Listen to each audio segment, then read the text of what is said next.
guys, welcome back to my channel. It is the end of June, which means that I'm going to be doing my June wrap up. I actually didn't think I read as many books as I ended up reading. I think it was because in the middle of June, at the beginning, I read a shit ton, and then for 2 straight weeks I didn't read anything, and then honestly, 5 of these books I read literally within the last week and a half.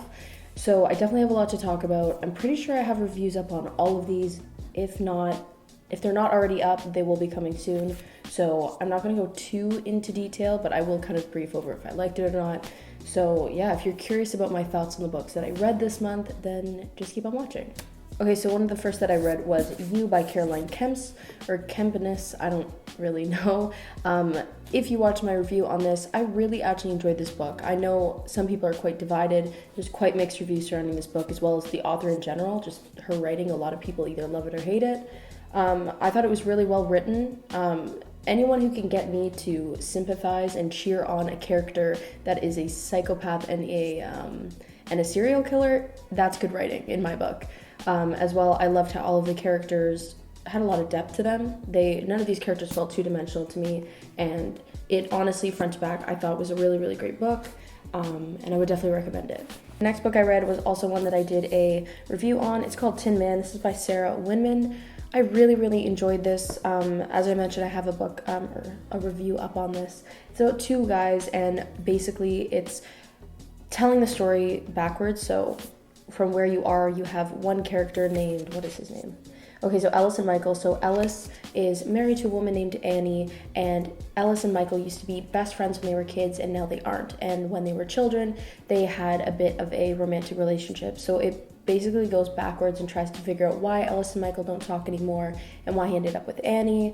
Things that I liked about this book, I thought that it was a very well-written sad story. If you don't like sad stories, you will hate this because it honestly is heartbreaking, but it was beautifully written. I think that all of the characters in this were also, once again, very well written.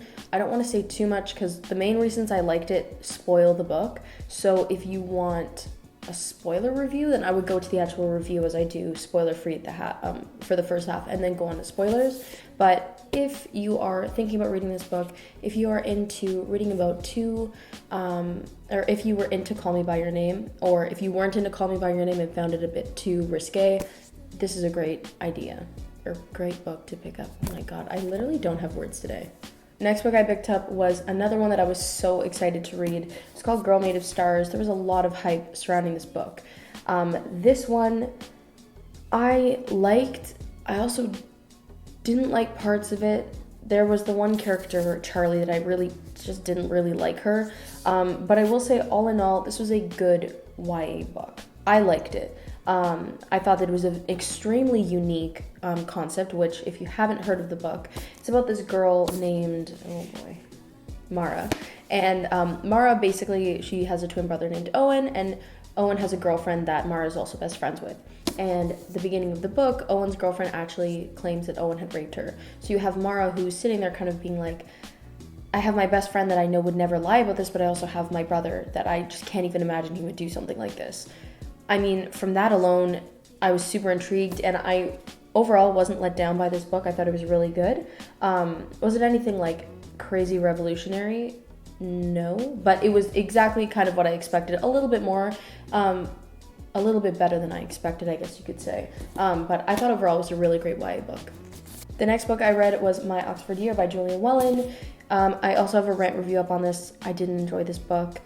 As I mentioned before in the actual review, I think it has more to do with the fact that I've realized I no longer like these kind of books where it's kind of like a W Network movie translated into words. Translated into a book. It's about a girl who gets into this Oxford program that isn't an undergrad or a postgrad, but it's a special program. So she goes there, she meets a guy and falls in love with him, or starts hooking up with him, and he ends up being her professor. And it kind of goes from there. I thought it was going to be a lot more scandalous than it was, and it really wasn't. And that was the only reason that I wanted to buy this book, because a lot of the synopsis leads it in the direction of being more about the culture shock, which I was like, is there really a culture shock?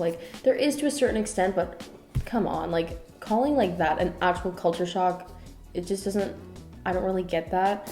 There are differences, don't get me wrong, between obviously the States and the UK, but like culture shock is like going to like Japan or India, like, you know what I mean? I don't know. So I just don't like like books that are focused around culture shock, especially when like it's kind of like it's not really that shocking.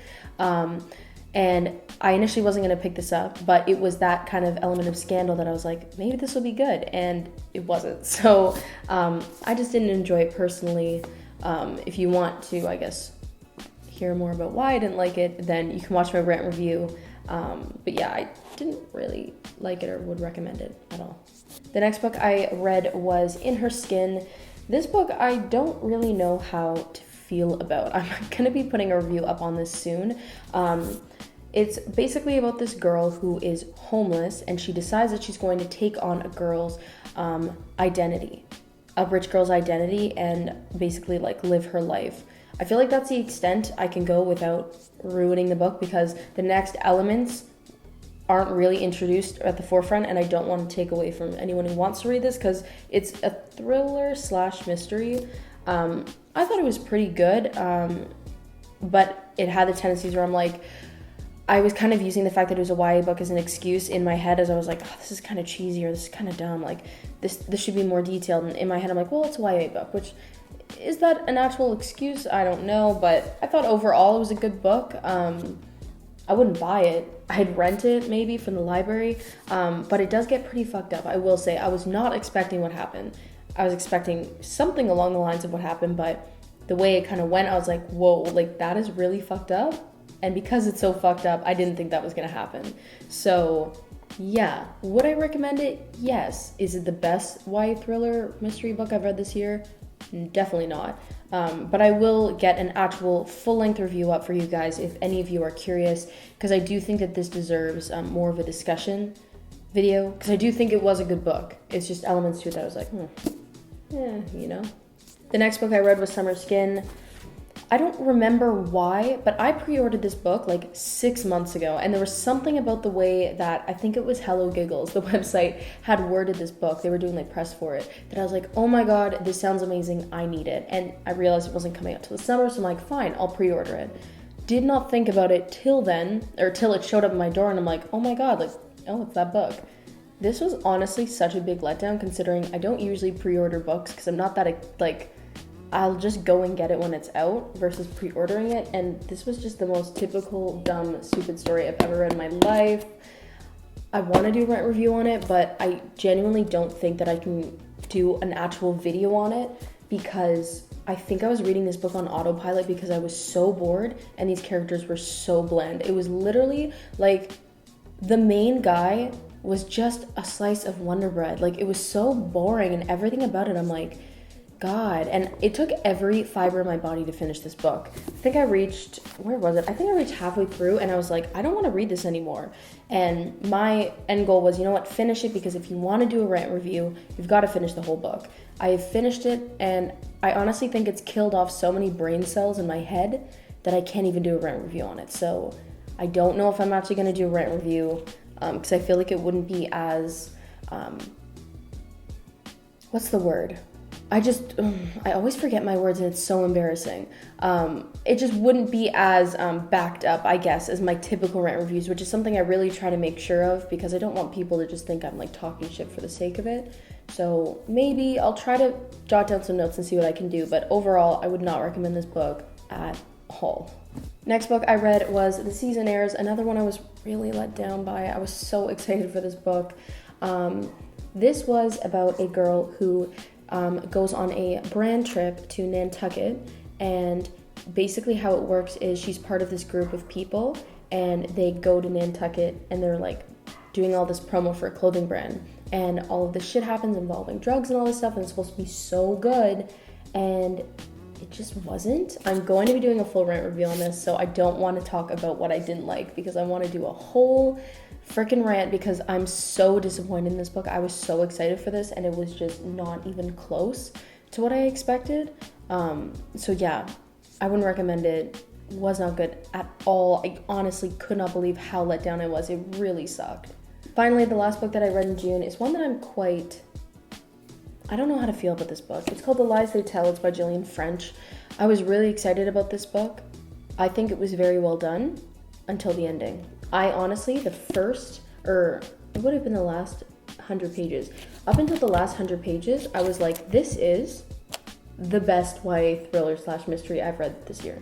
Like, I loved it. I was like, oh my god, this is so exciting. It gave me the same kind of feeling and experience that Bad Girls with Perfect Faces gave me. It wasn't necessarily the same like storyline or anything, but I got that same feeling of like, oh my god, this is such a good book. And then the ending came, and I couldn't believe how cheap and what a cop out the ending was. I was so upset. I almost didn't want to finish like the last 100 pages because I was like, is this actually going the direction I think it is? Like, is she really about to ruin this whole damn book? And she did. So I'm definitely going to be doing a rant review on this for the ending, but I'm also going to talk about why I loved the first 90% so much, because I honestly loved the first 90% of this book, and I'm so upset about the ending. But if you have read this one specifically, let me know what you thought. I'm curious, because I honestly got that ending pissed me off so much. I feel like back when I read Requiem, the last one in the Delirium series, and the ending came and I was like, this is it? Anyways, guys, if you like this video, feel free to like, comment, subscribe, all of that good stuff. If you want to follow me outside of YouTube, you can. I have Instagram and Twitter, as well as Goodreads, which are all Casey Aonso. And yeah, thanks again so much for watching, and I will see you guys in the next one. Just a little bit longer.